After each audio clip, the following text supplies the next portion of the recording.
Magandang araw sa inyong lahat. Welcome once again to Attorney Ray's channel. Maraming salamat sa patuloy ninyong pagsuporta sa channel na ito. Ang i-discuss natin ngayon ay tungkol sa RA 9262 or Republic Act 9262 or the Anti-Violence Against Women and Their Children Act of 2004. Ang mga sumusunod ang ating tatalakayin ngayon. Sino ang biktima ng RA 9262, klase ng pang-aabuso, remedies or protection orders, jurisdiction, prescription, and penalties. Ano ang RA 9262? Ang Republic Act 9262 o ang Anti-Violence Against Women and Their Children Act ay ang batas na nagbibigay ng proteksyon sa mga kababaihan at kanilang mga anak at nagbibigay ng parusa laban sa pang-aabuso tulad ng physical abuse, sexual abuse, psychological abuse at economic abuse na ginawa ng kanilang asawa, dating asawa o karelasyon o dating karelasyon. Ito ay naging epektibo noong Marso 2004. Sino ang biktima ng RA 9262? Una ay ang kababaihan. Sakop dito ang asawang babae o misis o dating asawang babae o dating misis. O kaya naman ay ang offender ay nagkaroon ng dating relationship or sexual relationship sa kababaihan. Sakop dito ang kasintahan na babae o girlfriend o kaya naman ay live-in partner na babae. Pangalawa ay kanyang menor de edad na anak o nasa edad mababa sa 18 years of age, legitimate man or illegitimate, kasama man niya sa kanyang tirahan at hindi. Pangatlo, maaari ring maging biktima ang kanyang anak na 18 years old or above na walang kakayahan na alagaan ang kanyang sarili dahil sa physical or mental disability or condition. Ito ay maaaring legitimate man or illegitimate, or maaari ring kasama man niya sa tahanan o hindi. Pang-apat, iba pang bata na nasa kanyang pangangalaga. Halimbawa, sinasaktan o inaabuso ka o inaabuso o sinasaktan ang iyong mga anak ng iyong asawa o dati mong asawa o ng iyong ka-live-in partner o ng iyong boyfriend. Maaari kang magsampa ng reklamo ng kasong RA 9262. Ang offender ng RA 9262 ay ang mga kalalakihan. Sakop dito ay ang asawa mong lalaki, dati mong asawang lalaki, boyfriend, ex-boyfriend, live-in partner na lalaki o dating ka-live-in partner na lalaki. Maaari bang maging offender or maaari bang ireklamo ng RA 9262 kahit hindi lalaki? Oo, maaari maging offender or maaari ireklamo ng violation RA 9262 ang isang babae o kaya naman ay lesbian kung siya ay may sinaktan o inabusong karelasyon niyang babae o kaya naman sinaktan o inabuso niya ang anak ng kanyang karelasyon na babae. Ano ang klase o uri ng pang-aabuso? Maaaring physical violence, sexual violence, psychological violence, or economic abuse. Pisikal na pang-aabuso, pananakit ng pisikal.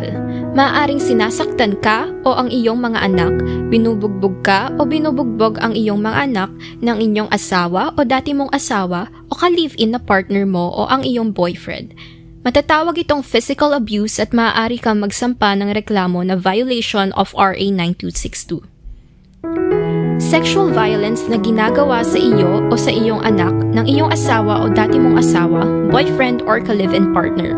Halimbawa nito ay rape, sexual harassment, acts of lasciviousness, pambabastos o panghihipo, pangmumolestya o kaya naman ay tinatrato ka bilang sex object. O kaya naman ay pananakit sa sexual na bahagi ng iyong katawan. Pinilit kang manood ng mga malalaswang palabas, pinilit kang gumawa ng malalaswang palabas, o pinilit kang sumama at tumira sa conjugal home ninyo. O matulog kasama ang kalaguyo o mistress at abuser o yung nanakit sa iyo. Pamimilit o may threat o pananakot para gawin ang isang sexual activity, ginagawa kang prostitute ng iyong asawa o dati mong asawa o boyfriend or ka-live-in partner, or ginagawa kang bayaring babae. Yan po ang mga halimbawa ng sexual violence. Psychological violence, causing mental or emotional suffering. Public ridicule, humiliation, repeated verbal abuse, stalking, marital infidelity, causing or allowing the victim to witness pornography in any form or to witness abusive injury to pets, unlawful or unwanted deprivation of right to custody and or visitation to common children.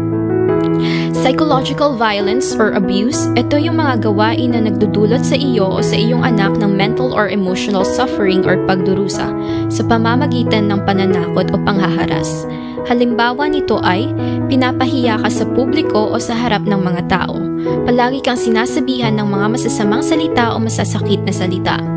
Stalking o lagi kang binabantayan o sinusundan ng iyong boyfriend or asawa or dati mong asawa or ng iyong ka-live-in partner.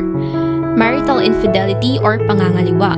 Nasaksihan mo ang pornography or malalaswang gawain o kaya namang naging saksi ka sa pang-aabuso sa mga alaga mong hayop. Psychological abuse rin ang tinanggalan ka ng karapatan para sa kustodiya o pangangalaga sa iyong anak o tinanggalan ka ng karapatan para mabisita ang iyong mga anak.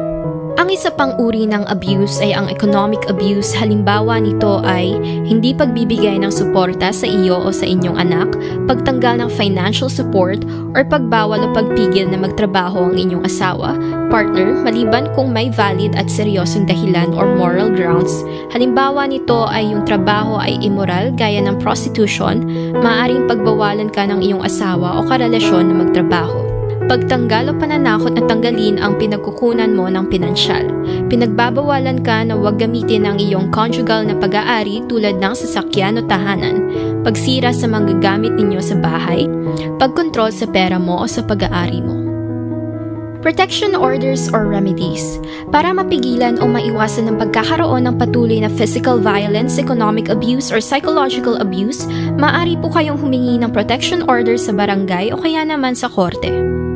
Ang BPO ay ini-issue ng punong barangay at kung hindi available ang punong barangay, ay maaari ang barangay kagawad ang siyang mag-issue ng BPO.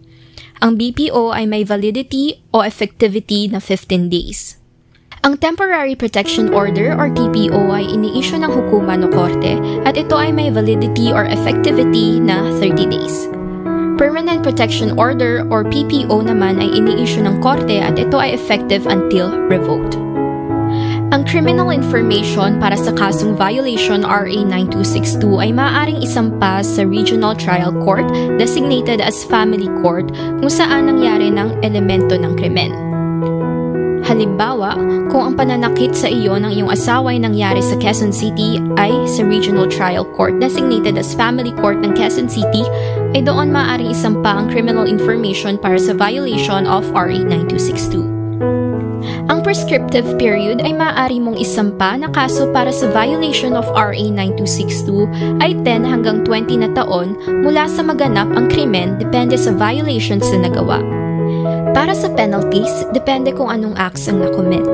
Halimbawa, sa pinaka-recent or latest na kaso na may docket na GR number 250219 noong March 1, 2023 ay nakonvict ang isang lalaki para sa violation ng Section 5 of RA 9262 dahil nagkaroon siya ng illicit relationship o yung tinatawag na marital infidelity o pangangaliwa. At nabuntis niya yung ibang babae habang ang kanyang asawa ay nasa ibang bansa. At inabandona niya rin ang kanyang asawang babae. Sa kasong ito ay maliban sa asawa ay nagtestify rin o tumistigo sa hukuman ng kanyang anak na 9 years old lamang at sinabi na sobra siyang nasaktan dahil nagkaroon ng ibang pamilya at nagmahal ng ibang babaeng kanyang tatay maliban sa kanyang nanay. Nahatulan siya ng pagkakakulong ng 2 years, 4 months, and 1 day as minimum hanggang 8 days to 1 day as maximum. At maliban sa pagkakakulong ay kailangan niya rin magbayad ng fine ng 100,000 pesos. At kailangan niya ring sumailalim ng psychological counseling. Hanggang dito na lamang at maraming salamat sa patuloy ninyong pagsuporta. Abangan ninyo ang susunod kong video. Maraming salamat po at patuloy ninyong suportahan ang channel na ito.